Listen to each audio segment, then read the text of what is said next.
In demonstration 9, we'll sketch and extrude multiple sketches and create various 3D fillets.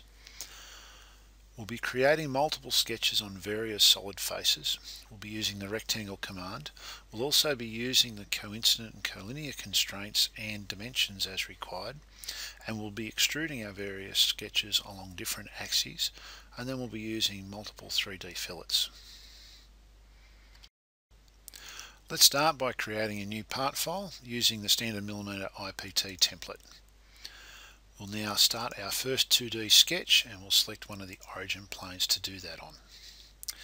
Looking at this particular exercise, I firstly identify that essentially the object is three 25 by 25 millimeter profile extrusions with two different fillets applied to some of the resultant edges. So I'm simply going to create a square of 25, tab 25 and enter, and then I'm going to finish that sketch and I'm going to extrude that by the required distance, and in the front view I see that one of those lengths is 100. So here's my first object, and I can move that around in three-dimensional space, and essentially what I've done here is I've put that in a similar orientation to what we see in the 3D or isometric pictorial view on the exercise sheet.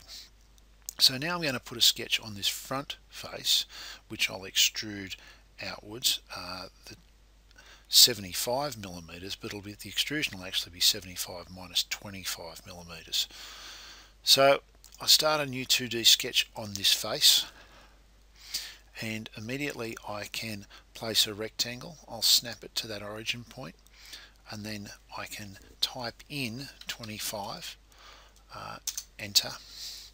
Now the reason why I didn't use that second one is I wanted to show you how the collinear constraint might be applied in this situation, which is to apply to that line and to our outer line.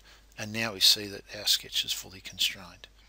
So finishing the sketch, I again extrude, automatically selects the only profile.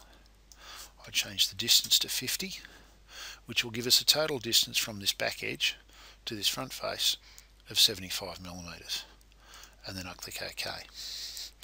Now I want to create my last profile on this face, in this corner here. So start a 2D sketch on that face there, and now because I've already got the geometry there, I can snap to that corner and then snap to that, and you'll see that it has projected the points from the geometry behind onto the sketch plane and then constrained the rectangle that I've drawn to those points. So because that's fully constrained, I can finish the sketch. This will be the last extrusion. I'll need to give that a distance of 25 millimeters to give the object an overall height of 50 as required by the exercise. It's now just a matter of applying the fillets.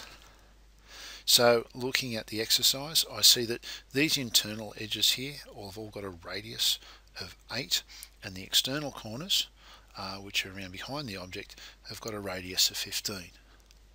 So applying the fillet, I can specify a radius of 8, and I can pick 1, 2, 3 sides, or 3 edges. That done, I could apply or OK and then come back into the fillet again, but I can also specify a different radius in the same process so that the fillets created become all part of the same feature. To do that, on the dialog box, I'll click to add, then I'll change the radius required, and then I'll select those additional corners.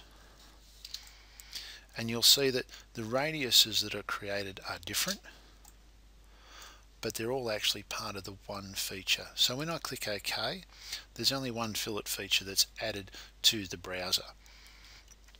To edit those fillets at any stage, double click, and the edits can be made here, and the selections can be changed as required.